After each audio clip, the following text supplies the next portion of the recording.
Morning friends. Now in this video we are going to start the definite integral, and the first topic of definite integral is integral as a limit of sum or integral by definition or ab initio method of integration. जैसे derivative का first principle होता था वैसे ही integration का भी first principle होता है, या बाय डेफिनेशन होता है या ab initio मेथड होता है।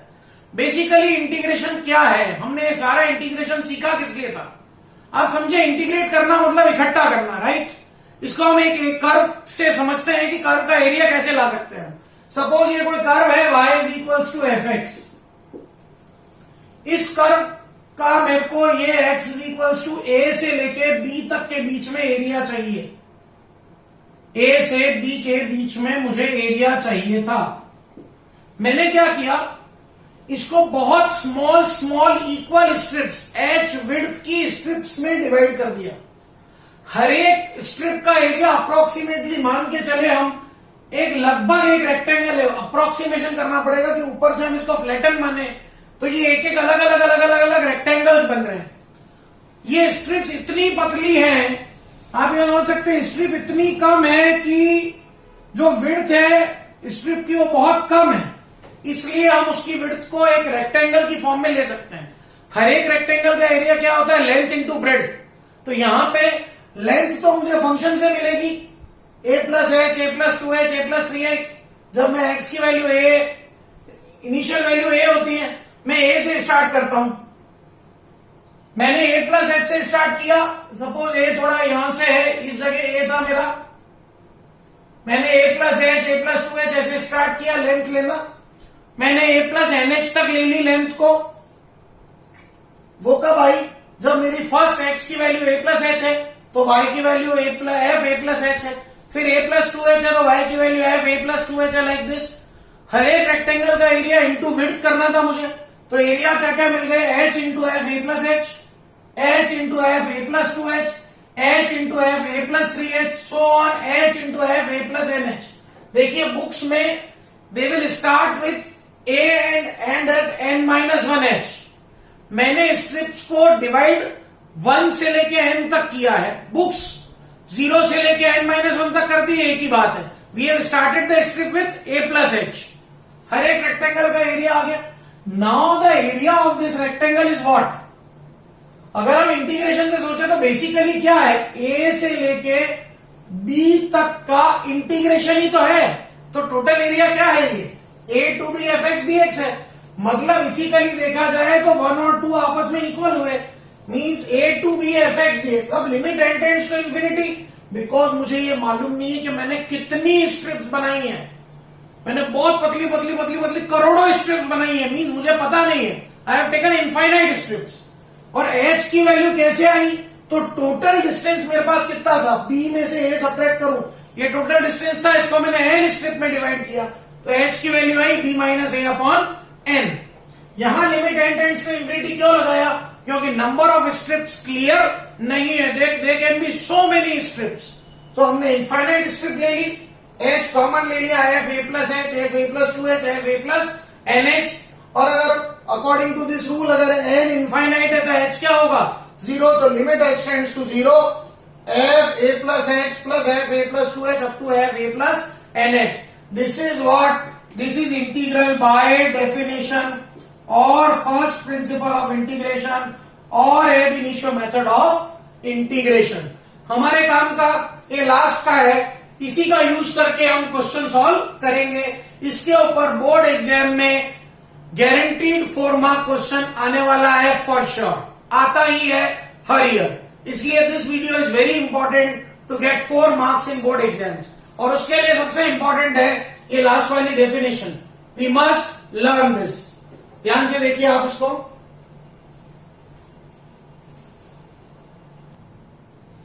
Now let us take example on it. Integration as a limit of sum 1 to 2 e power x plus x square dx, and the question will tell me find this integration using limit of sums or by first principle or by ab initio method or by definition। Means हम इसको direct नहीं कर सकते, direct करेंगे 0 marks मिलेंगे। सबसे पहले ढूंढ लीजिए कौन सा चीज क्या है, a1 है, b2 है, तो h होता है b minus a upon n, h आ गया 1/n, fx है e power x plus x square, तो f a प्लस h की वैल्यू हमको चाहिएगी, तो f 1 plus h e power 1 plus h plus 1 plus x square, f a plus 2h चाहिएगा, f 1 plus 2h e power 1 plus 2h plus 1 plus 2h square, f a plus nh, f 1 plus nh e power 1 plus nh plus 1 plus nh का whole square. अब definition होती है ये a to b fx dx is limit h tends to 0 h into f a plus h plus f a plus 2h dash dash dash f a plus nh। I am telling you कुछ books a से start करके a plus n minus 1h पे भी ले जा सकती है, वो भी राइट है, ये भी करेक्ट है। सबको सब्स्टिट्यूट किया। अब इसके बाद it is pure question of limit and calculation, nothing else. देखिए e power 1 into e power h 1 plus h square, e power 1 into e power 2h plus 1 plus 2h square, so on e power 1 into e power nh 1 plus nh whole square. No problem up to this. e वाली सारी terms में e power 1 common है, series बन रही e power h plus e power 2h plus e power nh, बीच में dash dash dash. अब जब मैं स्क्वायर वाली टर्म्स को खोलूंगा तो क्या क्या आएगा, देखिए 1 प्लस h का square plus 2 into 1 into h, 1 square plus 2 square h square plus 2 into 1 into 2h, so on 1 plus n square h square plus 2 into 1 into nh। अब यहां थोड़ा रीअरेंजमेंट। फर्स्ट पोर्शन तो हो चुका हमारा e की power x वाला solve, second portion की फर्स्ट टर्म 1 1 1 1 1 1 कितने टाइम्स है, n टाइम्स, तो 1 प्लस 1 प्लस 1 प्लस 1 मैंने लिख दिया n times, plus second term में h स्क्वायर कॉमन है, 1 square plus 2 square plus 3 square up to n square, और लास्ट टर्म में 2h कॉमन है, 1 plus 2 plus 3 up to n। इस e पावर वाली सीरीज को देखिए, ये gp है जिसका फर्स्ट टर्म है e power h, common ratio भी है e पावर h, a है e पावर h, r भी है e पावर h, फार्मूला होता है Sn का a r power n minus 1 upon r minus 1, 1 1 1 1 1 1 n times n हो जाएगा, 1 square plus 2 square up to n square होता है समेशन n स्क्वायर, उसका फार्मूला है n plus 1 2n plus 1 by 6, 1 plus 2 plus 3 up to n होता है summation n, formula है n plus 1 by 2।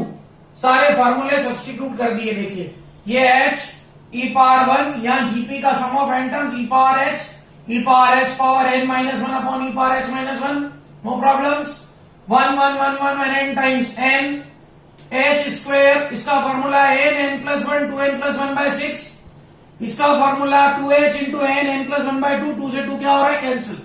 थोड़ा आगे बढ़ते हैं, e h e power 1 e power h e power nh minus 1 upon e power h minus 1, limit separate कर रहा हूं, इस वाले में लाया, ये h प्रोडक्ट होगा nh, ये h into h square h cube, n plus 1 2n plus 1 by 6, h into h square n plus 1।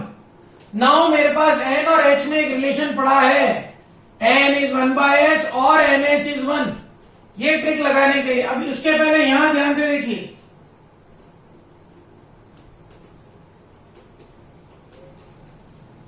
यहां जो एक h पढ़ा था उसको e power h minus 1 upon h लिख दिया, nh की वैल्यू 1 होती है इसलिए इसको बाहर ले ली, e इंटू ई माइनस 1, ये आ गया e power h upon e power h minus 1 upon h, limit extends to nh है 1।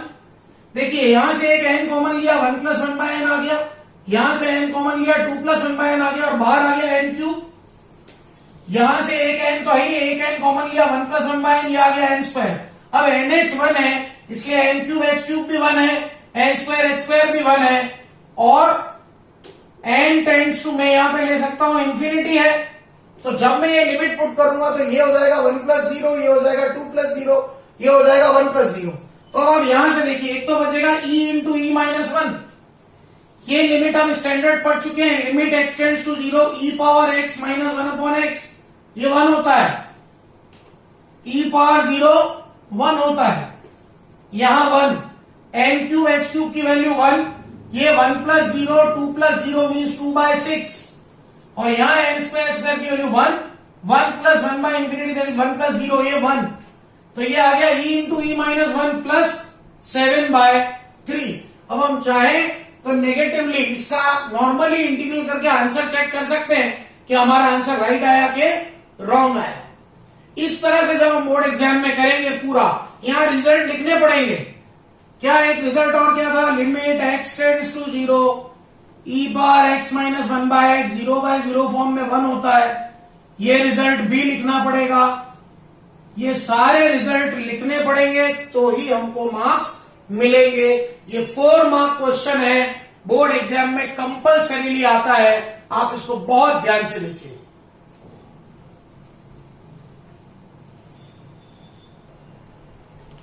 Let us take another very beautiful example, a to b sin x dx. Here a है, b है, तो h क्या हो जाएगा, b minus a by n। fx है sin x, तो f a plus हो जाएगा sin a plus h। f a plus 2h हो जाएगा sin a plus 2h। f a plus nh हो जाएगा sin a plus nh। Definition as it is, limit h tends to 0 h f a plus h plus f a plus 2h up to f a plus nh। Value substitute कर दी। इसके बाद star के बाद का काम 11th class trigonometry. हमको यहां formula बनाना पड़ेगा। 2 तरह के फार्मूले बन सकते हैं, या तो बने 2 sin a cos b। अगर 2 sin a cos b बनाऊंगा तो क्या आएगा, sin a plus b plus sin a minus b। मतलब कुछ भी कैंसिल होने का चांस ही नहीं, क्योंकि प्लस ही प्लस आएगा। पर अगर मैं यहां बनाता हूं 2 sin a sin b, तो फार्मूला बनेगा cos a plus b minus cos a minus b, मतलब टर्म्स कैंसिल होगी। इसलिए मैं यहां 2 sin a sin b का फॉर्मूला बनाने के लिए 2 sin h/2 से मल्टीप्लाई और डिवाइड करता हूं। h/2 से क्यों किया, h से करेंगे तो डिफरेंस इक्वल नहीं आएगा, चीजें कैंसिल आउट नहीं होगी, इसलिए h/2 से किया। 2 sin h/2 से मल्टीप्लाई डिवाइड किया तो अंदर हो गया 2 sin a plus h sin h/2, 2 sin a plus 2h sin h/2, 2 sin a plus nh sin h/2। बाहर हो गया h अपॉन 2 sin h/2, इसको भी रीअरेंज किया h/2 अपॉन sin h/2। और अंदर हो गया क्या, अंदर हो गया 2 sin a sin b का फॉर्मूला होता है cos a minus b minus cos a plus b। Apply करते हैं cos a minus b, a plus h minus h/2 cos a plus h/2 minus a plus h/2 cos a plus 3h/2। इसमें apply किया cos a minus b, a plus 2h minus h/2 that is a plus 3h/2 minus cos a plus 2h plus 2h/2 cos a plus 5h/2 so on, a plus nh minus h/2 minus cos a plus nh plus h/2।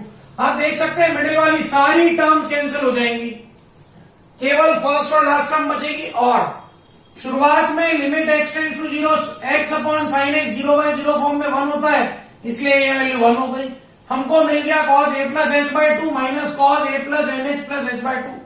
यह apply हो रहा है फिर से cos d minus cos c, cos d minus cos c वो क्या होता है 2 sin c plus d/2 sin c minus d/2। हमने अप्लाई कर दिया, हमको मिल गया 2 sin 2a plus h plus nh/2 sin nh/2। nh की वैल्यू पड़ी है b माइनस a, सब्स्टिट्यूट कर दी और h को 0 डाल दिया।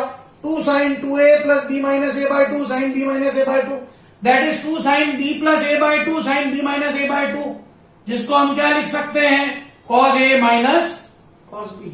So it's a very good example for your board exam. So in this video we have learned about the integration as a limit of sum, or integration by first principle, or integration by definition, or ab initio method of integration. ध्यान से देखिए, and if you feel any problem, come to me, I will solve. Thank you. Have a great day.